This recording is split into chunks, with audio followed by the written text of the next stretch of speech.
여러분, 혹시 간이 보내는 위험 신호가 어떤 건지 아시는 분 계신가요? 제가 이 얘기를 꺼내게 된 이유는 앞전에 종합검진을 받았잖아요. 근데 간 수치가 또 높게 나온 거예요.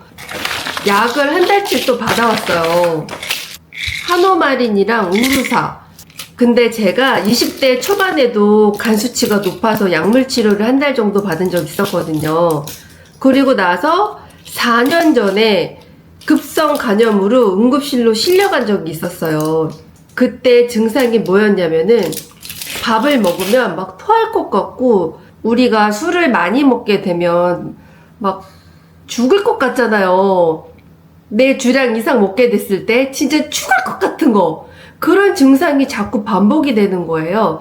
그래서 저는 위가 안 좋은 줄 알았어요. 밥만 먹으면 소화가 안 되고 죽을 것 같으니까, 아, 내 위장에 문제가 있구나 해가지고 근처 동네에 있는 병원에 가서 위장약을 받아와서 먹은 적이 있었거든요.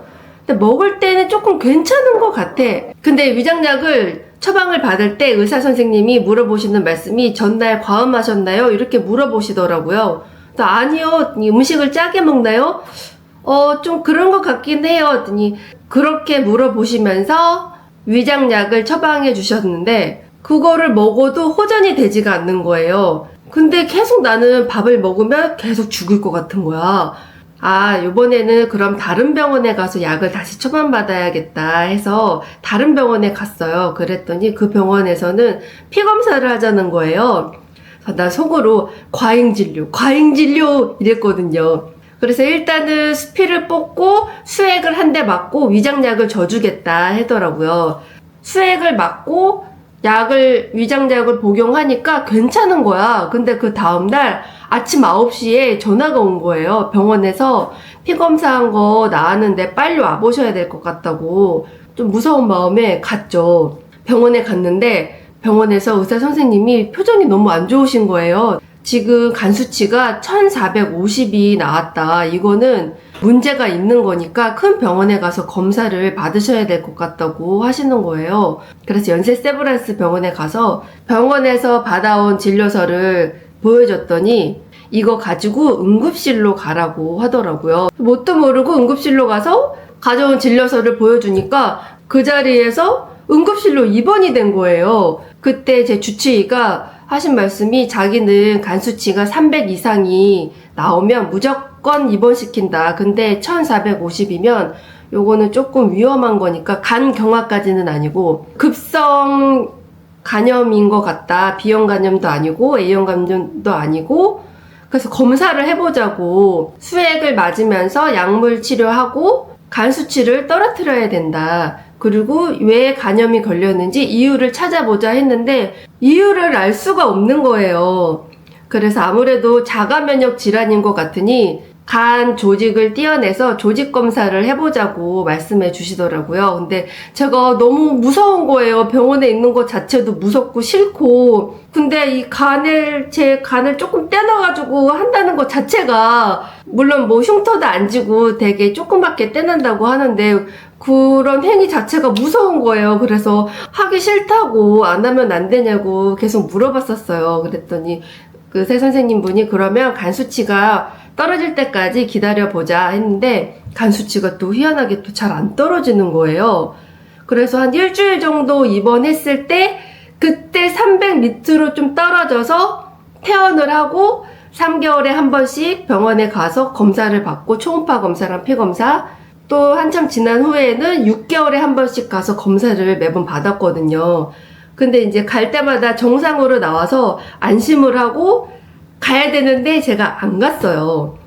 그렇게 시간이 지났죠. 그러고 나서 요번에 이제 종합검진을 받으면서 저는 솔직히 소화가 잘 안 되고 이런 게 늘상 있었던 일이라 간이 안 좋았을 때 증상을 잊어버린 거야. 그리고 맨날 소화제를 먹었어요. 오타이산 제가 자주 먹었거든요. 위장이랑 대장이 안 좋을 줄 알았는데 위하고 대장은 깨끗했어요. 근데 또 요렇게 간 수치가 높게 나온 거야. 아, 내가 잊어버리고 있었구나. 맞아. 간이 안 좋았을 때 증상이 이렇게 소화가 안 되고 얹힌 것 같고 힘들었었지. 그거를 잊어버리고 있었어요. 근데 앞전에 있을 때는 간 수치가 너무 높아서 너무 힘들 정도로 속이 힘들었던 거고, 요번에는 그렇게 높지는 않았거든요. 소화가 안 되고 더부룩하고 이런 증상이 있을 때는 위가 안 좋을 수도 있지만 간이 보내는 위험 신호다라는 걸 잊어버리고 있었어요. 여러분들도 혹시나 술을 안 드시는데 위가 안 좋거나 밥을 먹으면 소화가 더부룩하고 안 되고 토할 것 같고 술 많이 마시고 난 다음날 숙취 때문에 막 죽을 것 같은 그렇게 위가 안 좋은 증상이 있다면 간이 안 좋은 걸 한번 의심해 보세요. 제가 뭐라 그랬어요? 간이 안 좋은데 증상은 위가 안 좋은 것 같이 느껴진다고 했잖아요. 근데 또 희한하게 위장약을 먹으면 괜찮아. 그래서 당연히 위가 안 좋을 거라고 사람들은 착각할 수 있거든요. 그럴 때 꼭 피검사를 해서 간 수치가 어떻게 나오는지 확인을 해보시기를 추천합니다.